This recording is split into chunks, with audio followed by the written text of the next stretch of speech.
Good morning internet.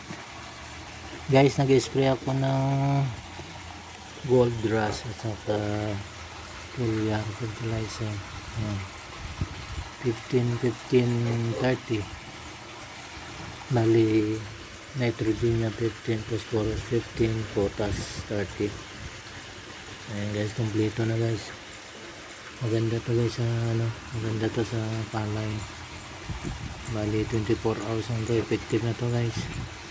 Saka itong gold rush guys, ang dami kasing black bug.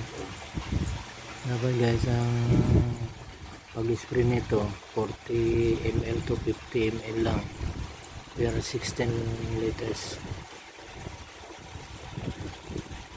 Saka kung mag-spray ka, dapat yung palayan mo guys bali babad siya sa tubig. Bali may tubig siya para yung black bug aakyat siya, para madaling patayin ng gold rush. Ito guys, siya, bali contact insecticide, saka yung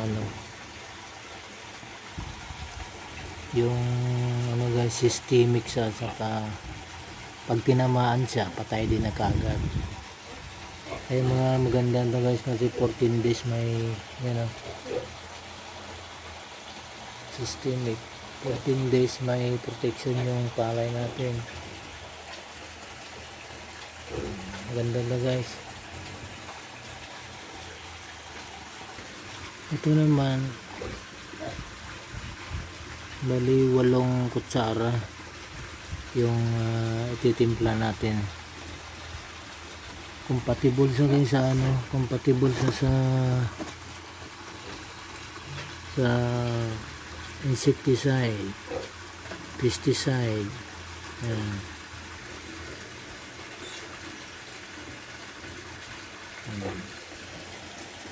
Yan sila, fertilizer sa pesticide, compatible siya.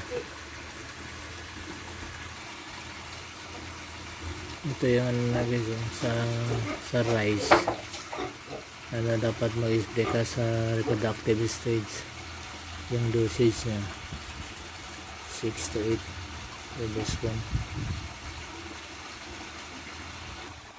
Bili na kayo nito, gamit na kayo, maganda to sa palay.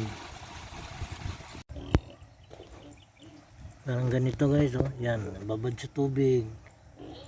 Yan, i-spray kayo ganyan para yung black bug aakyat dyan sa dahon nya. Ayan. Tapos kung mag-spray kayo ng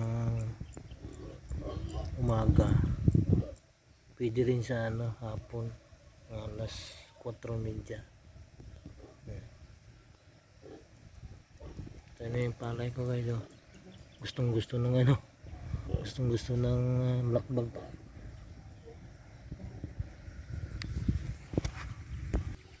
Kanina ang daming black bug dito. Wala nang black bug, wala ko na makikita ang black bug. Sumisiksik sila sa sa puno ng puno ng palay. Ito na guys, bukas to green na to. Green nga kasi green na.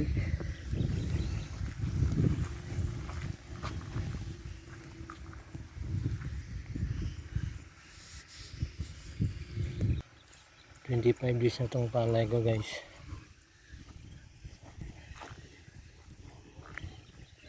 Pero doon banda, doon sa unahan, malipis doon.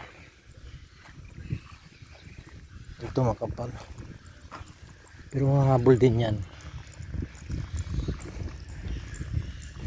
Bali nababaran ng babaran ng tubig.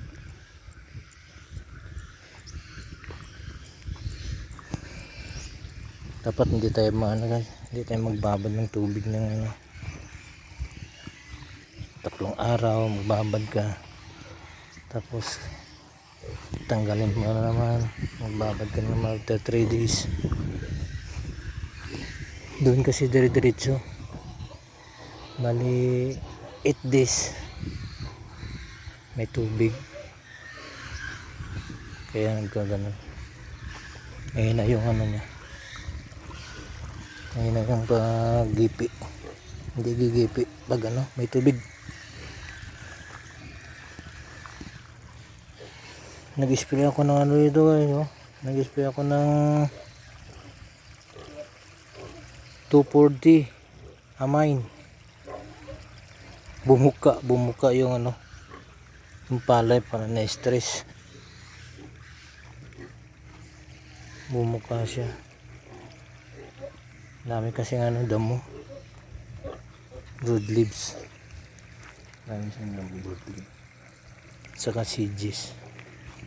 Hindi naman kasi mapapatay yung ano guys. Hindi mapapatay ng tupodo yung grasses.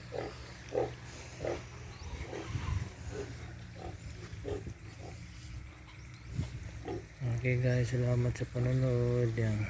Update ko lang kaya guys after 3 days. Ito yung 240 amine top agro.